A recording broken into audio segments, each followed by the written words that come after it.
Hi. Hi, guys. Let me turn on my. Can you hear me? I can hear you. Can you hear? I can hear you. All right. My name is Coach Lacy, and this is my second year speaking at the conference. Thank you, Tony and Ada, for having me. Grief, let's talk about it. Let's dive right in. Grief will either shatter you or it will force you to anchor in. And most people stay scattered and shattered and use that as an excuse to not live out their dreams. But we didn't. And that is what we're here to show you today. And I want to introduce you guys to my mom. Hello. It's my mom, Michelle. She didn't just survive hard seasons. From the time I was born, I have watched my mom rebuild herself time and time again, weathering the storms of life.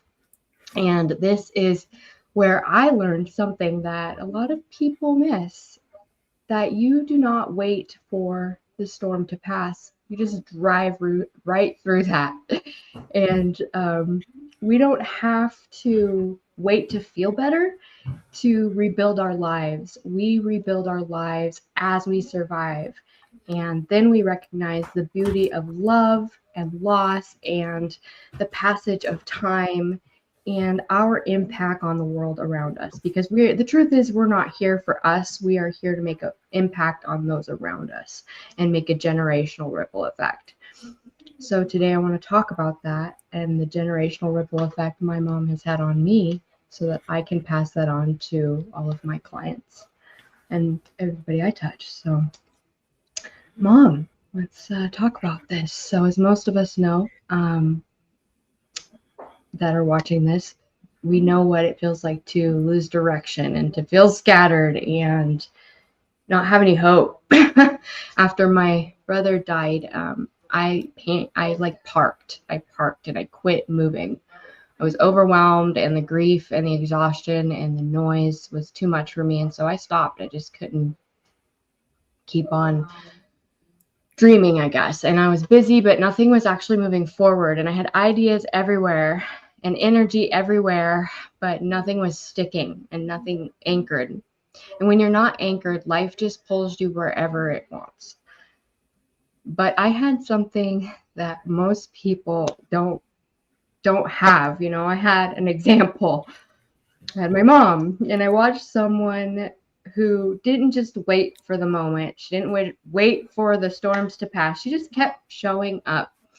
And I remember that you used to tell me when I was young that feelings were fleeting, and they were like weather, and they would change like the wind. And there's a version of this now out there that Layla Hermosi and Alex Hermosi likes to put out there, and it's fuck your feelings, follow the plan. And I think you basically taught me that from the time I was little.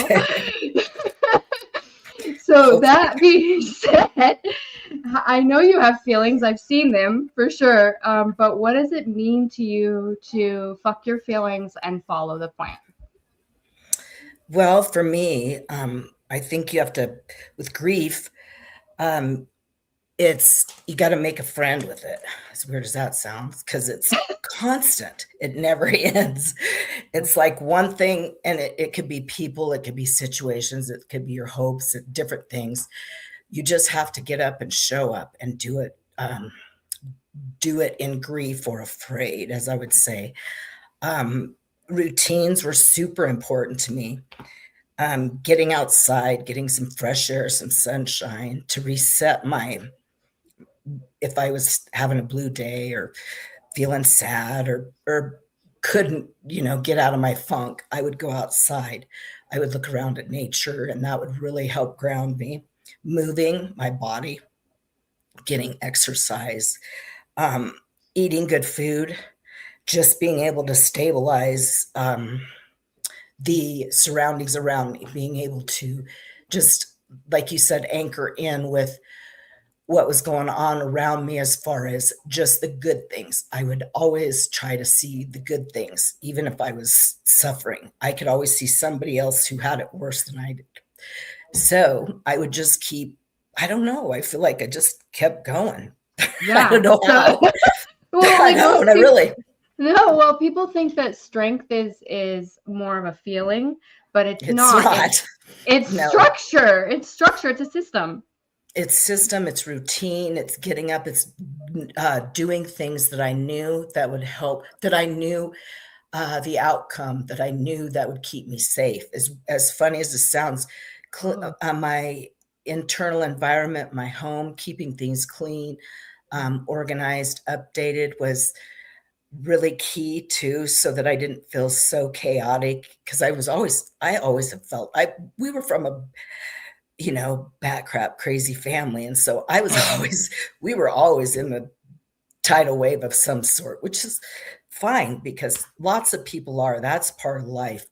We had some great people, some wonderful people. I had a really good support system that was very helpful, connecting with my dog, connecting with nature, connecting with other people who loved me and who could give me a glimmer of hope, seeing them, looking at other people's situations, what was going on. I was always looking at what I don't know, just on my day's agenda, what I could do. I tried to, if I was really deep in grief, I had to take it moment by moment. And I yeah. had to do things. I had to get a special meal. I was going to go on a special walk at a certain place, or I would go get my nails done, or I would go to the grocery store and get a treat, something Treat daily, yourself. something that was a little bit, or go get a new lipstick or do something that would kind of help me, because hang on, it was all about pain management, and it still Yeah. is. For Yeah. me, every day it's about pain management, and everybody's in the business of pain management, but I don't want that pain to consume me like a fire, because when you're shattered, it can consume you, and that's all you can see. Yeah. And if you get outside of yourself in some way, shape, or form, for me, it was nature, it was my dog, it was my routines, it was my little beauty rituals. As corny as that sounds, doing a pedicure kind of would take me out of my take, or helping somebody too, because I am a teacher and I have been in the helping profession my whole entire life. Helping others has been such a delight, because there's so many people out there who would have it worse than I'm not trying to discount my own pain, but I could just go to Walmart and see all the pain around and go, man, I'm pretty darn lucky here. I have my teeth, my hair, I'm Yeah. walking. I'm very Yeah. blessed. I really wanted to concentrate on what I had instead of what I didn't, because every single time I would get into that realm of poor me, what I didn't have, and it would spiral, and I could never get a foothold. I couldn't get stuff done. And so I would just, as you love my lists, my little list. I've got my own now. Yeah, My that own kept now. me, yeah, Yeah. that helped keep me, I guess I didn't want a future trip, but it kept me going amongst Right. all the stuff that we've dealt with between. I've had a boatload of it. I don't need to go into it, but everything from Right. the And all that's the the trauma that I've been through. And I don't right. even see it, which is interesting. Like I'd Well, rather right. see other people's. And a lot of people, there are people that stay stuck in that trauma and they stay parked. And I Yes. remember after my brother died, I was started listening to Les Brown, and that really helped me to hear the message that you don't have to stay parked in your pain, and you can get outside of it and help other people. Um, was there ever a time during all this? Because I know that, like, so for context, Excuse my mom, we lost her brother, my uncle, and she had also gone through a divorce. And you were with my stepdad for almost like 30 years, me. and Yeah. so all this happened together at the same time. Plus, I'm sure you had a lot of other things go on. I know we had Grandma Lucy die. We had a lot. Your grandma died, so we had a lot of your person. So that's huge. That we had a lot going on in a short period of time. How did you ever feel like just giving up? I know that there were some moments where you probably just felt like defeated. And if you did, what stopped you from just throwing the towel in on your daily, like doing your stuff? Well, of course I felt like giving up. Of course I felt like being unalived, but it was like, I'm not here for myself. Right. That's I'm not huge. here for myself. And Yeah. the pain that it would have caused other people, I mean, I could see it in your face when, all of these things have happened over the years. I see pain in people's faces. Yeah. So I couldn't do that to somebody else as No. much as I felt like given up and not, I could feel sorry for myself all day long, just like lots of people could, but that's not that's not helpful. Um that's not helpful to people. And I want to be a helper, not a herder. And I think there's only two types, helpers or herders, and you just have to continually coach yourself in your mind to keep going and that you'll be okay, and look for the little glimmers of hope and light.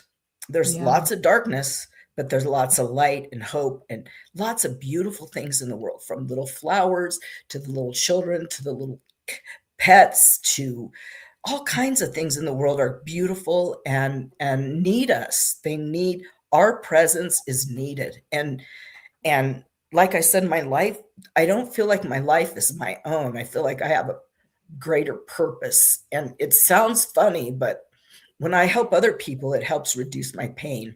It helps me get my mind off of my own, what I'm going through, you know? Yeah. Yeah, absolutely. That's part of the reason why I went into the field that I did, because I was in so much pain, and getting outside of that was like having, I like to say I was in a dark hole and someone threw a ladder and I climbed out of it, just by helping other people through it and seeing other people be through so much pain. And I remember, because my brother killed himself before Uncle Mike died, and then it was wild to just watch my family, who was very strong, like Uncle Marty, just kind of like be human for a moment and know that we all go through this universal pain. We do. And yeah, and yesterday I was It's actually part of at yeah, and yesterday I was working with a client, and she asked me a question about suicide, and if someone kills themselves, if I thought they went to hell. And I do not, because I believe that, not only for the obvious reasons, but also because I believe that our destiny, while it's not like really like predetermined and we have choices, but these choices unlock things that have already been written, and perhaps the people that do make these choices and these things that happen do happen so that it unlocks something um, within our reality, so we can affect the generations around us. I mean, if we were to look at what happened with Uncle Mike and our family, it has shifted something inside me, I know, and something inside you, and something inside everyone, to where they treat their family members, they treat everybody differently. You treat life with a more reverence, um, and you try, yeah, and you care about how you show up more in the world. Um, and I think that people get grief wrong in the way that they are like supposed to get bogged down in it. And what do you think about people and how they show up in their grief? And like when with our family, look at what happened. Like, what do you think people get wrong in their grieving process? Like, what can they Oh, do? I wouldn't say they get it wrong, Lacy. I think they just are so in so much pain that they can't, they're Mm, spiraled and they're in a loop and they just can't, it's like they're drowning. mm-hmm. And unless they have to, in their people in their own minds have to coach themselves out of some of this stuff, Yeah. because it's deep, dark hole. And the more you Yeah. go down in it, it can consume you like quicksand. And so I believe that if you can do some tangible things to get your physically, get your physically grounded, get yourself, if you're hungry, angry, lonely, and tired, get your physical, your food, your sleep, some of those things met. Go outside, get a little exercise, get grounded, Yeah. pinch yourself if you need to. I don't know, Mhm. to and Yeah. and try to help somebody. I don't know what else to tell you with that. I No, it's just simple. I just kept going, and I quit every time I would get, because I do at times feel sorry for myself. I'm almost 60 years old. I've gone through I'm not any different than the general public. Everybody's had pain. Everybody's had grief. I've, lots of people like going through a gray divorce. Here, I thought I'd be retired already. Well, my dreams died. Some of the stuff in my head died. I had to reframe some of my future. How am I going to keep going? Well, I'm going to keep helping people till the moment I expire. I'm going to help somebody less than I am, just like grandpa, my dad, who has stage 4 prostate cancer. That's another thing. He's still alive, but we're grieving him headed Yeah. out. It's a process. People are in the process of, it sounds terrible, dying. And so to honor that, I just help every day, make a little meal, call him, Yeah. tell him I love him. Yeah. Just try to be sunshine to people and try to make their day better, even when mine's not going so hot. Because Right. it can. I mean, sometimes I feel like I'm a train wreck, but if I could help somebody else and be able to stay in my routines, hang on to something positive, one thing positive, and I write myself sticky notes too. You Yeah. will be okay. Just Yeah. little funny things. You are lovable. You are, what was it? Uh, Something Smalley on Saturday Night Live. Oh, You're you're lovable. lovable. Yeah, Yeah. you're decent, all that stuff. Yeah, I try to give myself encouragement and go, you'll be okay. Get one little thing. I try to grab onto one little thing so that it gives me a little bit of hope, a little pain management, a latte, a coffee, or, Yeah. some little small thing that doesn't put me Yeah. in the poorhouse, but yet gives me a little pain management. And I try not to use pain management that would destroy me, because you can get into all those other things and that doesn't help either. So I would just stick with the basics. And My husband calls it copium. what is Copium. that? Copium, like copium. It's like opium, but it's coping. It's Oh, copium. You're there you coping. It's go. what you use to cope. Yeah, The yeah, things that it's aren't like true. drugs, but it's copium. Yeah. It's Yeah. true, because everybody's in the business of pain management and Yeah. getting and trying to adapt to their grief, trying to this is going to sound funny, but make a friend with your grief, because we're going to have to do it our whole life. And running away from it, uh, stuffing it down, trying to like isolate myself, because I'm a good isolator. I'm like, nobody needs to see my pain, but I can't help Yeah. it. I mean, all the things that I've gone Yeah. through, it's like, geez, lots of people's boats would have been sank by now, but I'm still going. Got a hole here and there, but I put some duct tape on it or putty, and I just keep going. The storm, my boat just keeps, it's still sailing out there, and it's amazing because of all the, between all the things that have happened in our lives.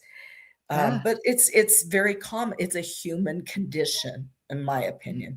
Grief is just part of the human condition. And how do you manage it? It's just like your health. How do you Yeah. manage it? How do you manage your health, your finances, your social Mhm. life, your spiritual life, all of the aspects of life? Like, grief is another component of life. And if you attempt to, it gets the best of people if you don't ride out the wave. It feels like it's waves, and it does Yeah. come in waves.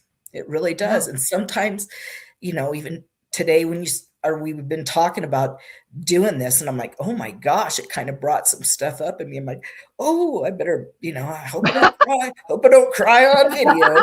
It'll be Yeah, I okay. know. Yeah, I felt that way too. And And I yeah, mean, and it does bring stuff up, but it's okay. And it's okay for you to see me be human. And it's okay for you to see me go through these things and make it all right. Because I'm glad I can be an inspiration. Because sometimes I feel like geez, does anybody see this? I think they do, but it's yeah. not about me. It's so weird. It's like, Well, have they seen what I've gone through? But it's like, but I'm all right. I'm still okay. I I'm still have my still teeth and here. hair, and I Yeah. still am here. I'm still trying to make a good difference in the world, and that matters. If anything matters to me, is if I made somebody's day or made somebody's life a little bit better, so that they didn't have to experience grief, Well, the because we all generational do. impact too. The generational impact is huge. I mean, if you think about it, because I look at Faye, my stepdaughter, and she wasn't in our family, in our bloodline, but the way that we carry ourselves and the way that we show up in the world and our anchoring in process. You never put a name to it, and I finally did, but like that process, she carries that with her, and she's been through some stuff. And now that she's a little adult, I watch her That's take cute. these tools, and now she's teaching preschoolers and she's That's teaching so me. sweet. That's what we want. That's what it's all We've all about. got to be taught and trained, and everybody Yeah. can learn till the day they die. And if you're Yeah. open to it, that's the beauty of life. If you're open to it, if you're open to opening your hands, dogs know when you open your hands to them, you can't receive anything when your hands are closed. So it's Yeah. super important to open your hand and your heart, not for devastation, but for learning and growth, and for strategies and tools that you can use in your toolbox Yeah. to make your life and make other lives better. It's taken Yeah. me a lifetime to get refined. I was a lump of coal, and now I'm getting a little better over the well, you've seen me. I was a 20-year-old mama.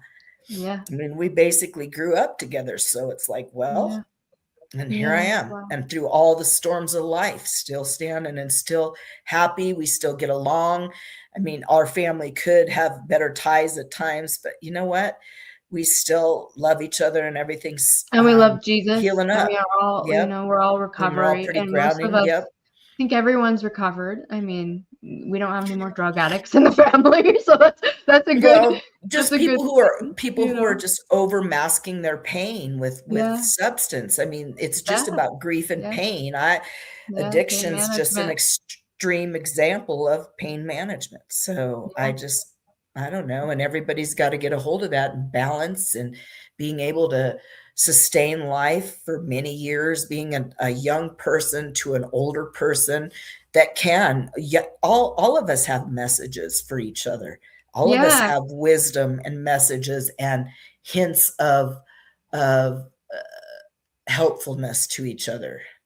Absolutely. Absolutely. And I think that if we can just listen and take time enough to get outside of ourselves and not make it about us and have this main character syndrome, so many people are going through life thinking they're the only ones, and There's a this 7+ billion people. yeah, we're not alone, and I think No, that we're not alone. there's something to be said for the community aspect of things like this, to talk about it. And it used to be so stigma, there's a lot of stigma around pain management, like substance abuse, and people having mental health issues. And I feel like there's finally a conversation happening around this, because years when you were a kid, people were not talking about death, and now we're finally in our generation and in our country, we're finally kind of talking about it. But although America is, we've gone to just burying, just being quiet about the dead. And Yeah, so we as a society, we really need to learn how to grieve, and we need to learn how to allow others to grieve in that yeah. process, because it's part of life. And this is just, if you don't embrace grief as your friend, as a part of living, then things are going to get sideways for you, and you're not going to be you're not going to live your greatest life being stuck in Yeah. your head. And it's all about being stuck in your head. I've gotten stuck in my own head. I've had to have people, I've had to have all kinds of groups and therapy and cognitive behavioral therapy and Yeah. EMDR and all this different stuff to try to get me to a different place. But in the end, it was about me and my own choices for action, and my own choices, choosing myself and my routine, and the fact that I wanted to be a good example, even though it wasn't the most thrilling thing. I mean, getting up and showing up every day, and not. I Yeah. mean, I had a great life. I've gotten to do a lot of many things, but I've been one of those people who's just gotten up and showed up, and that's helped me in my life. So Yeah. that's one good awesome plug for doing what you're supposed to and not twisting off. Yeah. Even Well, though I and like to be wild and have a good, even though I am feral down deep.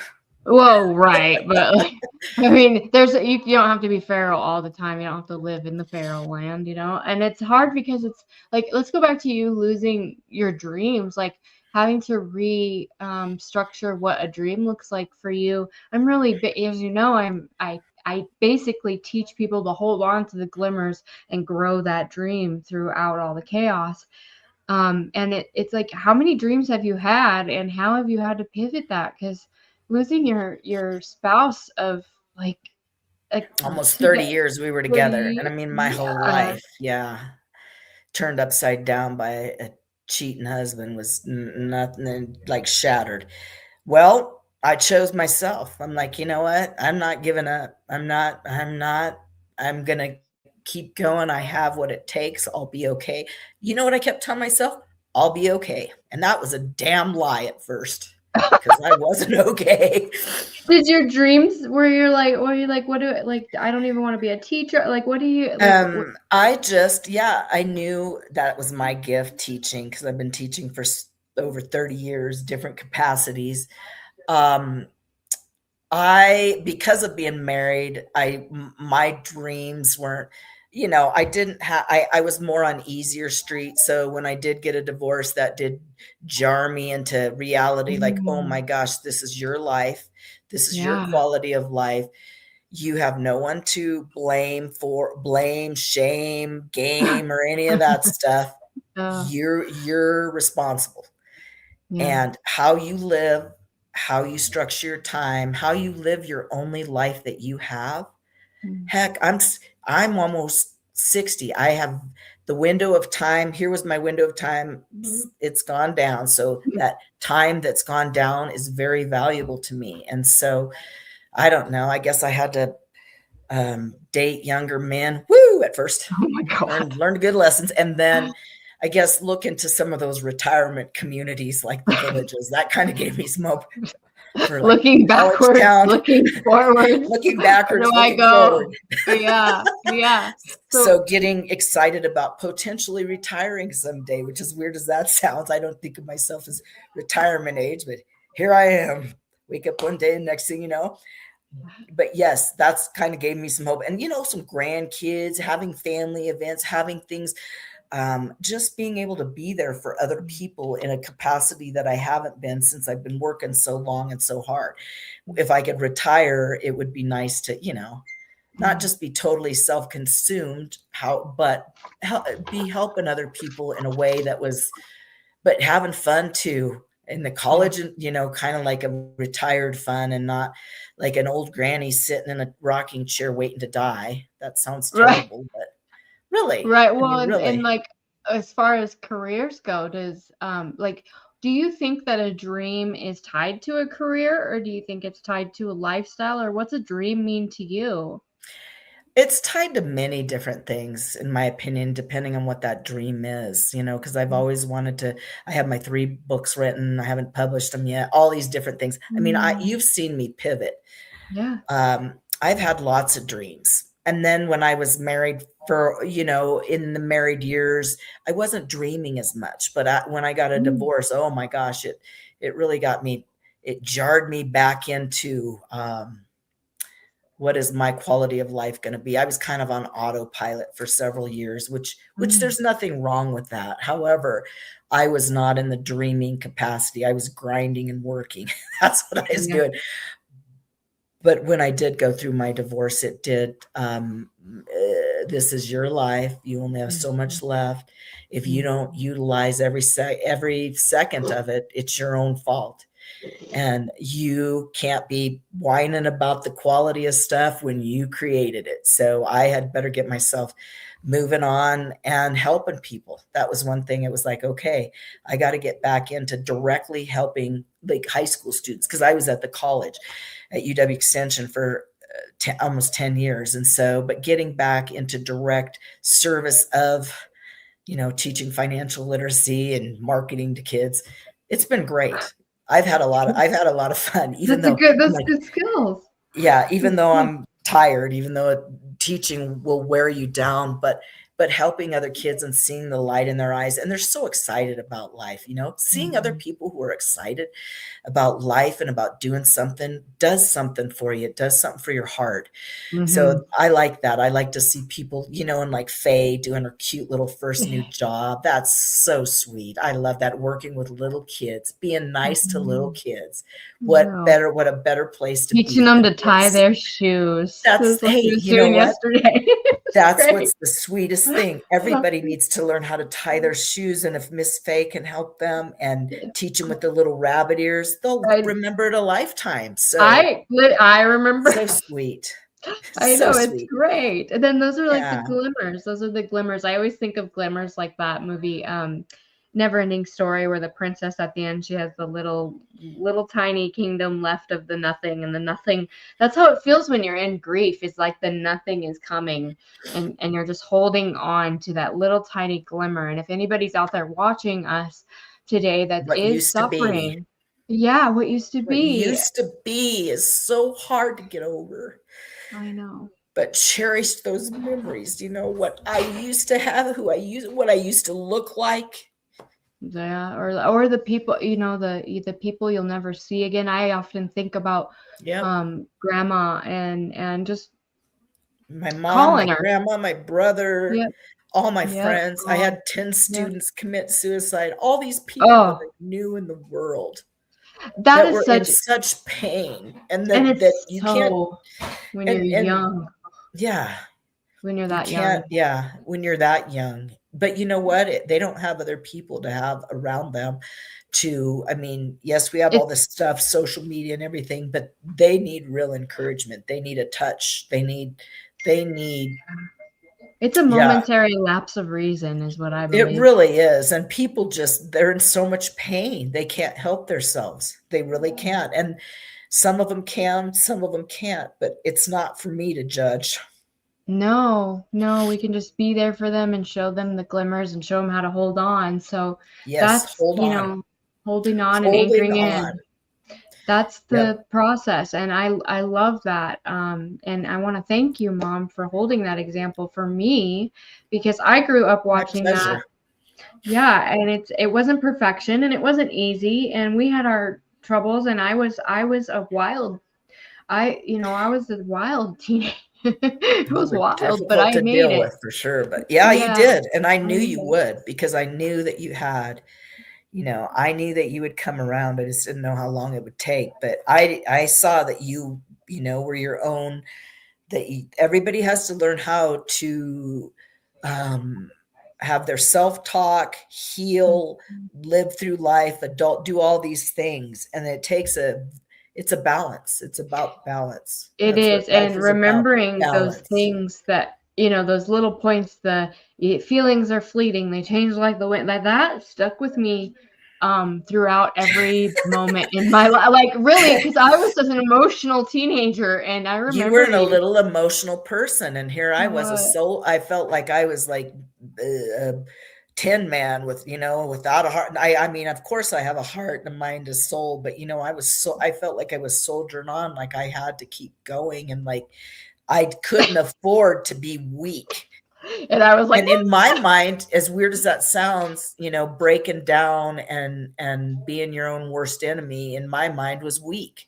Yeah. And so I guess in some weird way, my own pride, my own will to survive, I don't know what it was. And I'm really glad that I have that. I'm glad I was able to be a good example instead of a bad example. And I hope, I mean, now I'm older.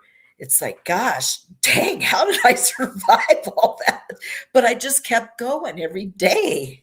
And look where I am today. Woo! Winning. I know. You just gotta show. You just gotta show up and anchor in and do your stuff every day is what you say to me, is get your stuff done. I called you earlier today and I was like, what are you doing? And you're like, I'm doing my stuff. Exactly. Get your lipstick on and show up. Yeah, exactly. Consistency, responsibility, anchoring in no matter what you're feeling emotionally. and that just looks like getting up, showing up, taking care of your body and handling your responsibilities and doing the right thing, and if you fall off, I mean, there's been times, I will admit, I was sober for a while, and then in January I had a relapse, and it was nasty. And I just had to, and I had like a month of being completely off the rails, just and I had to finally just anchor back in and get up and put my shoelaces back on, and be a little embarrassed about it and move on, because we're not perfect, and Lord No. knows we have moments and things that happen that we can't control, and things that are triggering. And when there's things that happen that you can't control and it feels like you're in a movie, We it feels like are a our own dream. life movie. Yeah, sometimes it feels like you're in a dream and you're like, what the heck is happening here? I'm not sure if this is real, but you just have to get through it. That anchoring in process is the only thing that brings you back to that reality of stability, really.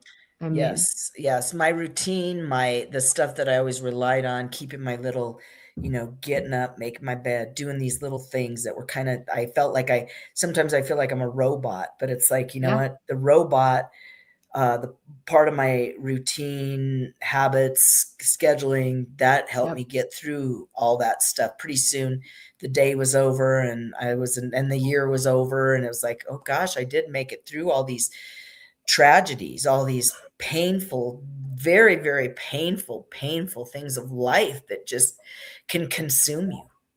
But yeah, there's so many other wonderful things in life that can consume you as well. And I would rather be at the buffet of feeling okay in my skin and helping other people, rather than self-torture and like I'm not enough. I'll never be enough. I'll never be perfect. And I think that's when I let down my little robot guard. people like to see me. People like to see me being human.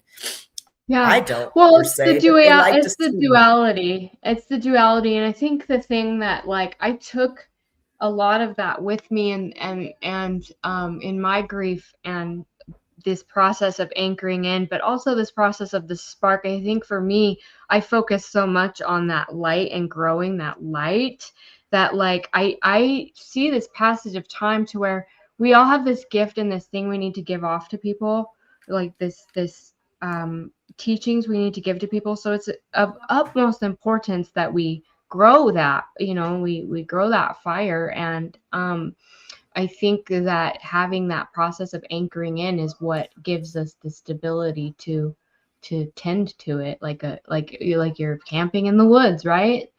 And so, when you anchor in long enough, if you've lost your spark and your inner world is unstable, and you don't have that left, you just keep going, and then finally something comes back, that clarity and the energy and the ideas and the spark comes back of, hey, I could do this, or hey, what about Exactly. this, or when you build your way Yes. back. Yes, life's about ebbs and flows, and about, you're out on the ocean on some, Yeah, and some days are calm, no wind, and then other days it's a hurricane. You're like, it's a hurricane. you're like out on, I don't, what was the name of Yeah. that show? I can't remember that show where he's out in the hurricane and the boat's upside down. Oh, I'll think of it after I'm done. But yeah. anyway, Do it's you like I remember think of that. the guy that took off with his cat on Instagram? There was a guy No. that took off in his little sailboat and he would, like, go through these storms, and that little cat, he would hold on to his little glimmer, which was his cat, and he would Hey, get whatever through it it. takes for people, whatever, I don't care what it takes, as long as you Oh, can get something that will help you keep balanced and okay. If it's a blanket, whatever you need, hey, hang on to that blanket for dear life until you rub the silk off of it. yeah, yeah, I mean, or yeah, your cat or your dog or whatever helps you to get through life in a healthy, yeah. balanced way and gives you some hope. And Besides all that good stuff, people do think it. they need to wait for their spark to come back, like it just needs Oh, to no, show no, up, but no. you just Oh, no, build, no, no. you got You to just build keep your way back. you just keep living. Yeah. You You just just keep living. build your way back, and it will come back. And if you're scattered and you're overwhelmed, you just got to start one bite, one breath, one step at a time. That was a quote from Dr. Allegra. When I worked with her, she'd always say, one bite, one breath, one step at a time. And that's how you got to build and get simple. And Yes. Taking so care of the living things. yeah. So is there anything you want to share with the audience before we wrap up that you would, if you had one chance to tell someone something about grieving and getting through these things, what would you say? Tell yourself you'll be okay. Yeah. You'll be okay. Yeah, you'll be okay. Grasp on to anything in the world, people, pets, whatever you can Beautiful. to hang on.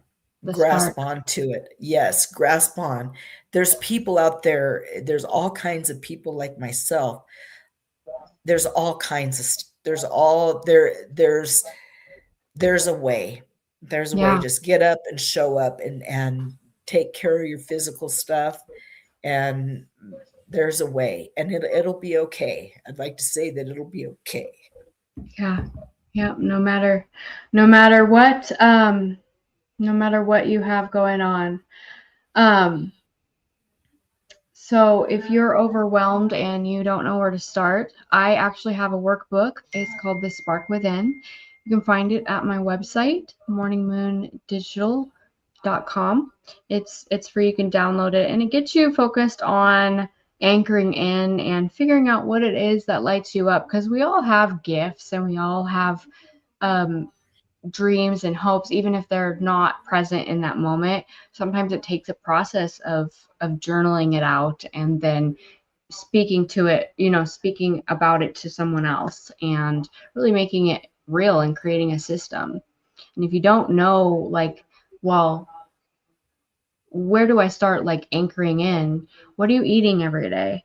What are you drinking? How are you speaking to yourself? That's a big one. Like, how do you talk to yourself? How do what's your self-talk like? What are you listening to? The input. Um, when I became consciously self-aware, like how AI came into consciousness, because remember, it was in that dream state for a while and then it like kind of came online. I feel like that was my experience with adulthood, so to speak, because there was this time in my life where I was um, not self-aware, I would suppose. And it was when I started working in naturopathic medicine and I became a very self-aware of what was going on in my body on a like physical level, because I was starting to learn about how the body works and how disease works. I started to become conscious of what my body needed. And that is what brought me into life and became conscious of how my feelings were affecting my reality.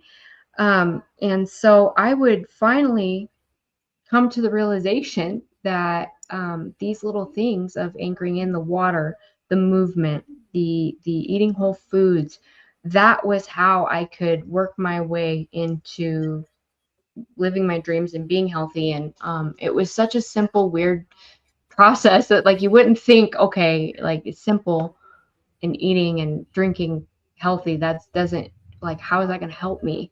But it's just taking care of yourself, and it restructures your brain and your neurons. It allows your hormones to work more synergistically, which changes your thoughts, and it changes the way that you see the world, because you are optimal. You have optimal hormone levels, which do affect you. um so it's very important to have these structures in place and anchoring in. So thank you, Mom, for doing this with me today. And I was really blessed to have you today. It was so funny because I had a whole nother um,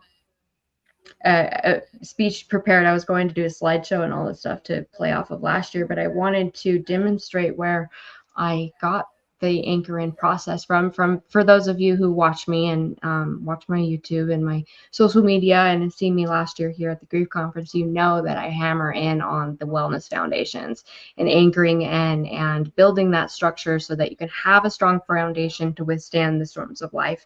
And this is where I learned it from, and it saved me time and time again. And I just can't thank you enough, Mom, for setting the example and for holding on and believing in me enough to actually get through my bullshit. Why wouldn't I? I mean, my gosh, you gotta have hope. Gotta have For hope those for of you your who own have kids. teenagers, yeah, Yeah, you can do it. Trust me. You'll be okay. You're gonna you'll be be going through a little hurricane with some of them, but you get your boat goes out and you have a few little holes that you have to fix with duct tape you'll survive. once you're finished. Yeah, yeah, Mama's here for you. Mama's here for you. That's right. Yep. Mama's here for you. That's right. Just I follow know. that. I'm glad I could be a good mom. Yeah. That's a And you taught wonderful me to be a blessing. good mom, and now I'm, Yeah, that's a wonderful blessing. And I had a good mom and she had a yeah, good mom. And so, yeah, and all through the years, we're just learning and passing good things on to our generations so that they don't have to feel like they're not okay. And they don't have to feel like they have to suffer for years and years needlessly suffer, because everybody has pain and grief. So the wonderful thing about pain and grief is you can get through it and it'll be okay, and everybody else has it too. That's the thing. If they're hiding it, they're it's a human condition. they're full of shit. Yeah, they're lying. Yep. So All right. Well, thank you so much, Mom, for joining me. And if you guys are watching and you'd like to find us on social media, you can find me at morningmoondigital.com or find me on all the platforms, Morning Moon Lacy, Lacy Watson. Hit like, subscribe, and follow. And I'm sure my mom will be joining me as well for a few more events like this. So I thank you will. so much. And Yep. we hope that you get through those storms of life, you guys. Yep. Ciao. Thank you. Thank you for having me. Bye-bye. Yes. Bye-bye. Hi, Dr. Okay, what do I do, English Lacy? here Get off here. from Quantum Healing International and healingwiththeblues.com. I'll be speaking later today at 6:45 p.m. Central Time on the 7 lessons I learned from my greatest heartbreak. I'm an accomplished blues singer, a healer, chiropractor, massage therapist, and energy healer for the last 40 years. So I have some things to share with you that can make your healing experience go deeper. Remember that grief is the imprint of where love has been. So I hope to see you later. Bye.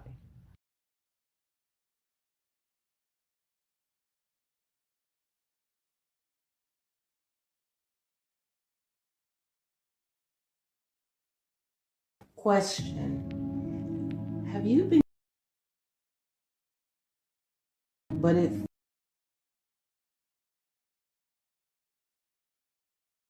understand what you're going through or even how to support you? Like you're expected to move on before you're actually ready. Maybe you've had to be strong for other people, but your grief has been pulling on your focus, your peace, your relationships, even your sense of identity. And if you've been stuck in that same place, wondering why can't you just move forward, please hear me when I say this. You are not broken. It's just that your grief is trying to be understood. Hi, my name is Ahira Smith, and I'm known as the Grief Mending Coach.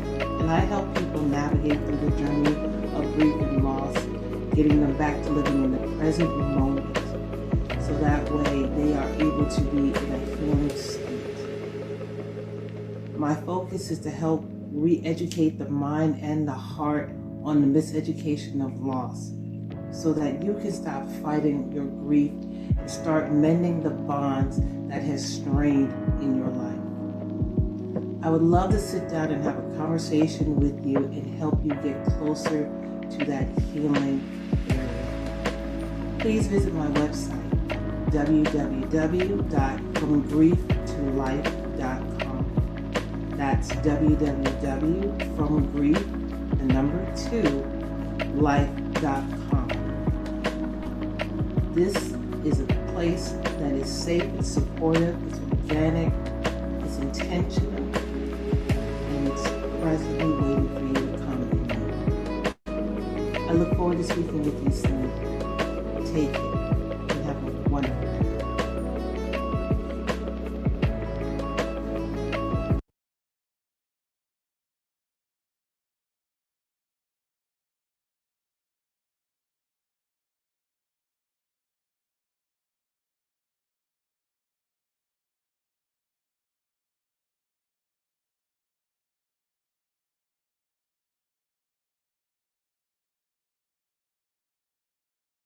In the heart of nature's serenity, healing awaits.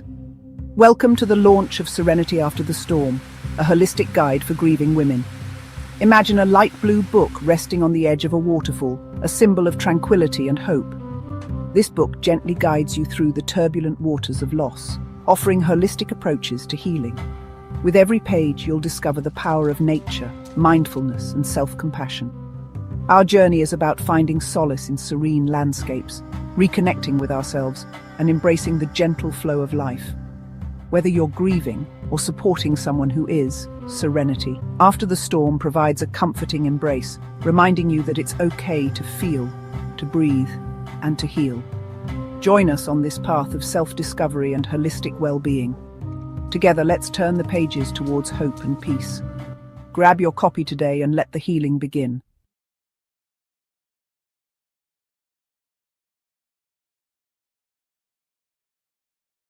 Experienced loss that has shattered who you once knew yourself to be. It may have been a while since that loss, and now you're asking, what next? Where do I go from here? Matter of fact, who am I now? You're in this liminal space where you're simply existing, yet at the same time emerging. What if I told you something a little radical? That this space is actually the sweet spot in your grief journey. If you're open to it, this space can gently nudge you into exploring a version of yourself that can become anyone or do anything while still honoring who or what's been lost. If you're tuning into this conference, you probably already know. Grief is something we learn to live with. At the same time, you may recognize that you still have a responsibility to experience life fully. That active shifting is what I call the in-between. It's the space where we hold both what has been lost and what is still unfolding. And truthfully, I believe we keep moving within this in-between in different ways over time, learning how to make space for our grief while also allowing ourselves to experience moments of glory. If you're in this space, I offer private one-to-one glory and grief sessions to support you in navigating it. I'm Sierra Janae, grief and trauma-informed self-leadership coach who is quite familiar with loss after losing both my parents relatively early, and together we'll explore where you are, who you're becoming, and how you want to move forward using reflective and body-based approaches that meet you where you are, without pressure to move on or to be anything other than who you are in this very moment. There is beauty in the in-between, and there's also hope. And I hope to help you see that more clearly. If this resonates with you, I invite you to learn more or to book a session when you feel called to.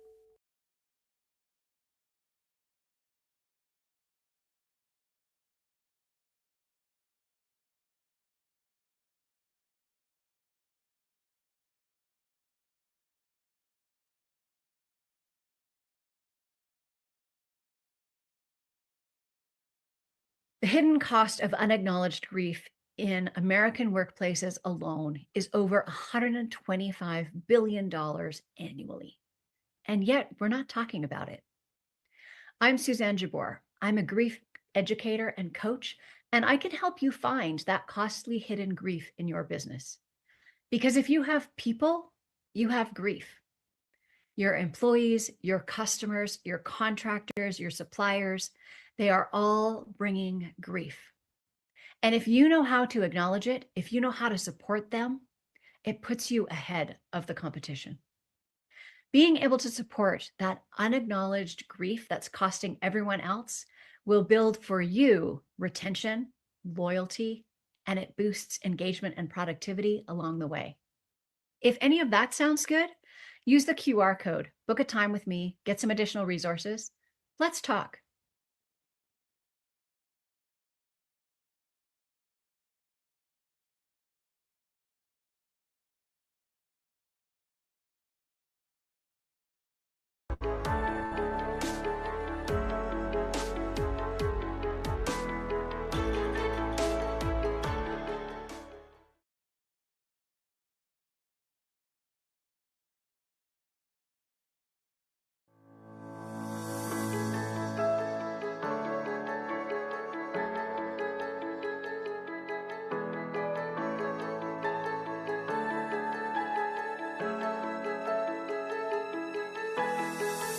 The grief we experience in this community is a grief of enduring love. It's the grief of watching our children face challenges and of navigating a world that often doesn't understand. Our support group, Changed Forever, Love is Always Here, is a safe space created just for you. Here, you can find understanding, validation, and a community of people who truly get it.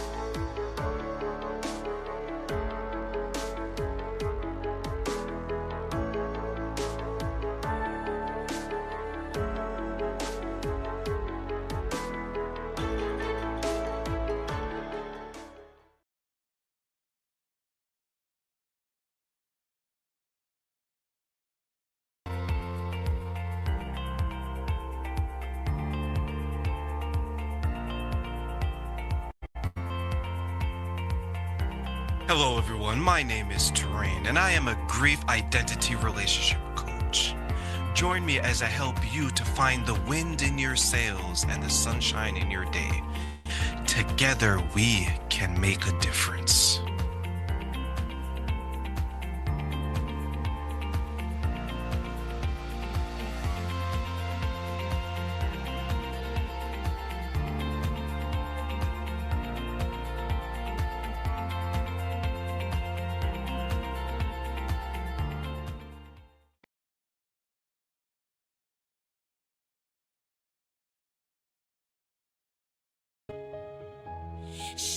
My name is Jake. I've lost everything I ever loved. My mother, my fiance, my home. Grief is my curse, but also my gift. I walk this broken world, carrying the weight of pain and helping others carry theirs. I am Jake. I am Grief Guy.